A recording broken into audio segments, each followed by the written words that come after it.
What if you woke up tomorrow and truly believed that no one was thinking about you? Not your friends, not your ex, not the people you're trying to impress. No one.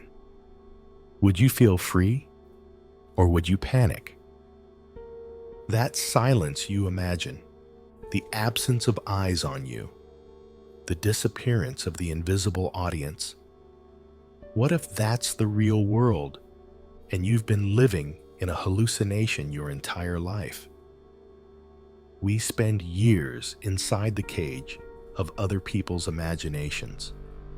Every decision we make, how to dress, what to say, what to hide, is an offering to a phantom crowd we believe is watching us.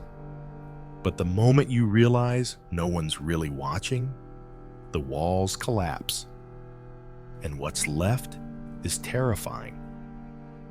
Sartre once wrote that hell is other people. But he didn't mean it the way most think. He wasn't talking about human company being unbearable. He was talking about the mirror that others become, the way their imagined eyes define who we think we are. And when those eyes disappear, so does your borrowed identity. That's the first shock. You've been building yourself out of reflections, not substance. Every compliment became a brick, every rejection a crack. And now you're left staring at what's behind it all, a shapeless silence that doesn't applaud, doesn't boo, doesn't care. That's the real freedom Sartre was trying to warn us about.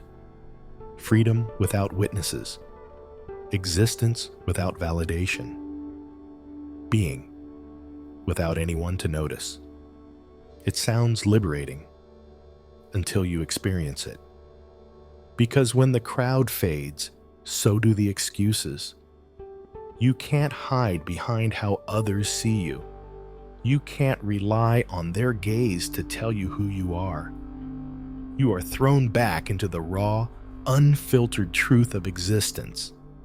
You alone are responsible for meaning. Most people don't want that. They'd rather stay inside the illusion that someone's watching, that life is a movie and they're the protagonist, that somewhere someone is keeping score. But when you finally understand that no one's thinking about you, the fantasy collapses. You realize you've been talking to an empty theater. The applause you imagined was only your own mind echoing back at you. And that realization, though it burns, marks the beginning of something sacred. Authenticity. Because once no one's looking, you stop performing. You stop editing yourself for an audience that doesn't exist. You stop living as a brand and start living as a being. But here's the paradox Sartre left us to wrestle with. Freedom feels like loss. You wanted liberation, but liberation demands loneliness. When the curtain falls and the audience disappears, there's no one left to clap. And you discover how addicted you were to the sound. We all crave invisibility until we get it. Then we realize how unbearable it feels to exist without reference. Because invisibility strips you of context. It forces you to see yourself without applause or judgment. And that's a kind of nakedness few can handle. So you rush back. You look for mirrors again, new eyes to project yourself into. You post, you overshare. You try to be seen, because to be unseen feels like death. But the irony is this: being seen by everyone means being known by no one. Your image becomes a commodity, polished, projected, detached, and the real you fades into abstraction. That's why Sartre said that self-consciousness is the birthplace of anxiety.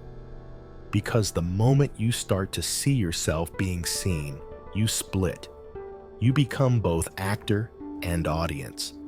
You start living as a double, half living, half observing. And the more you perfect that act, the further you drift from yourself. So when you finally realize that no one's thinking about you, something inside cracks open. You stop playing both roles. You drop the mask, not because you've learned to love yourself, but because you no longer need to protect an illusion.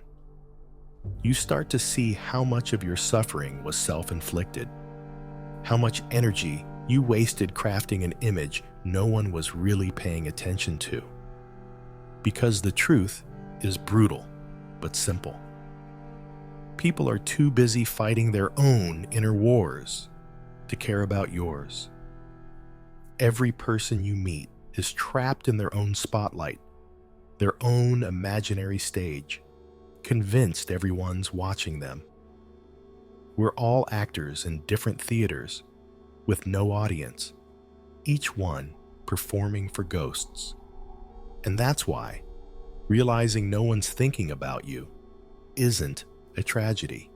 It's the first breath of peace. You're not being judged. You're not being measured. You're not under surveillance. You're free to fall, to fail, to begin again. But here's where most people get lost. They confuse freedom with indifference. They think no one cares means nothing matters. They mistake the silence for meaninglessness. That's the second test of awakening. When you stop existing in other people's minds, you must build a home inside your own. Because the moment the external gaze fades, you have to learn to see yourself without distortion, without performance. And that's excruciating. There's nowhere left to hide. The things you used to blame others for, the rejection, the judgment, the loneliness, now point directly back at you. Because now you see it. You were never rejected. You were just never seen. Not because they didn't look, but because you never showed up as you. You sent a substitute, a version optimized for acceptance. You built that version from fear, and fear cannot be loved. So when you finally stop caring what others think, you begin to meet the one person you've ignored your entire life, yourself. And the first meeting is awkward, uncomfortable, almost unbearable, because you've forgotten your own language. You've forgotten how to speak in truth without performing. You start asking yourself questions you avoided for years. Why do I do what I do? Who am I without the mirror? What actually moves me when no one's watching? And for a while, you have no answer. Because real answers require silence, and silence feels like death to someone addicted to validation. But stay there. Don't run back to the noise. Let the silence stretch, because eventually, in that stillness, something ancient begins to stir. A voice you buried long ago, the voice of the unobserved self, the one that existed before shame, before image, before fear. That's who you are when no one's thinking about you. That's the self hidden beneath all the performance. The one that doesn't need to be admired to exist. The one that doesn't panic when forgotten. And when you reconnect with that, you experience a different kind of freedom. Not the freedom to be seen, but the freedom to be unseen and still feel whole. You begin to live from presence, not performance, from being, not broadcasting.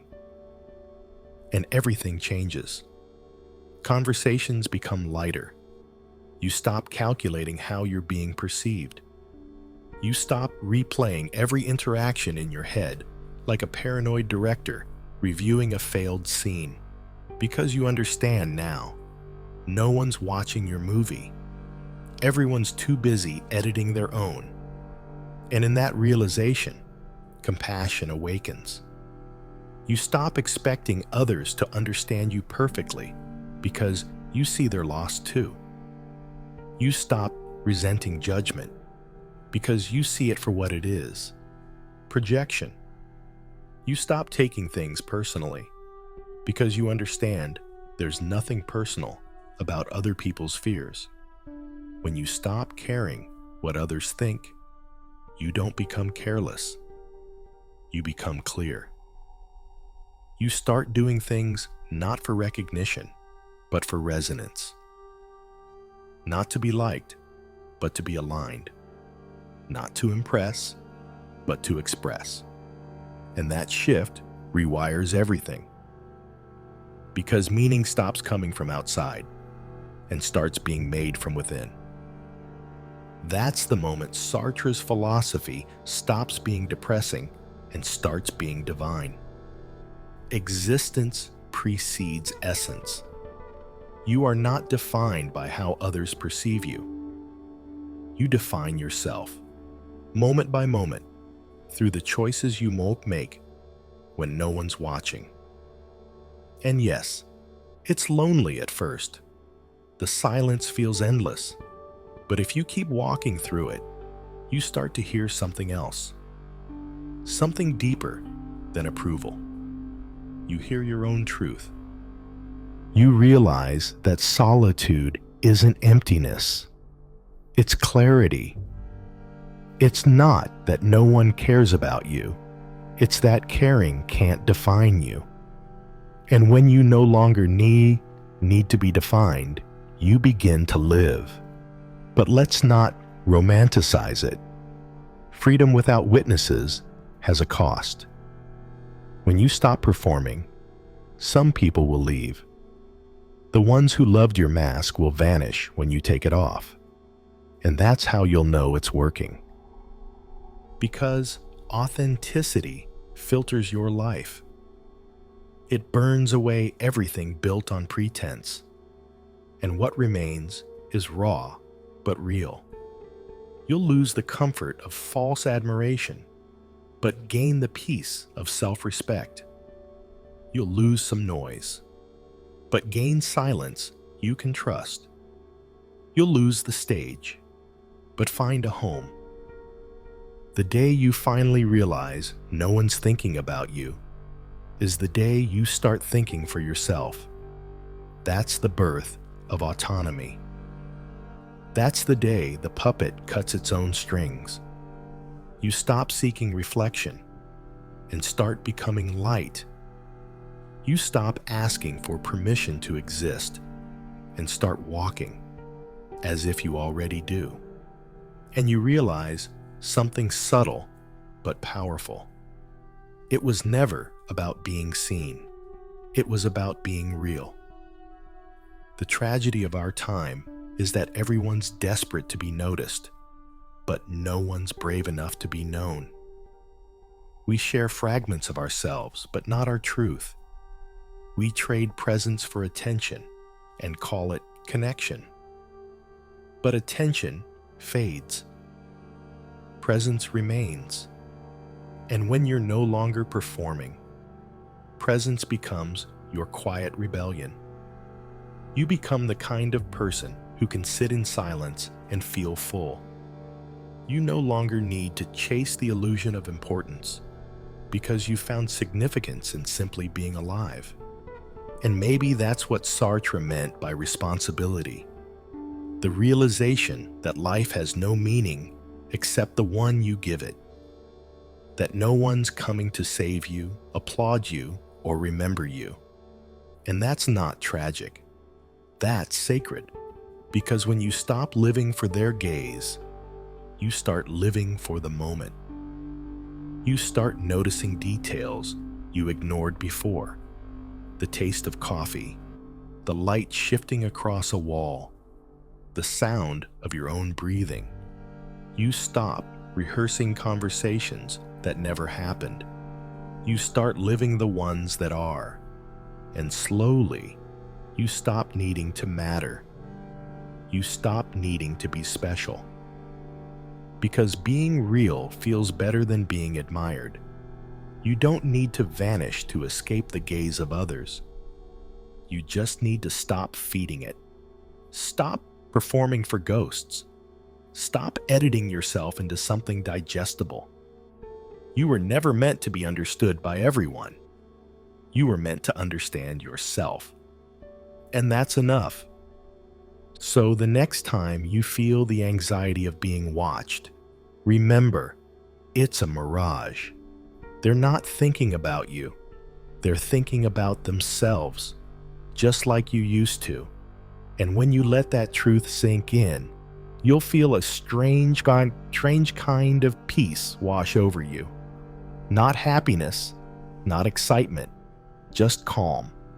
Because at last, you've stopped auditioning for a world that never held a script for you. That's the day you stop caring what they think.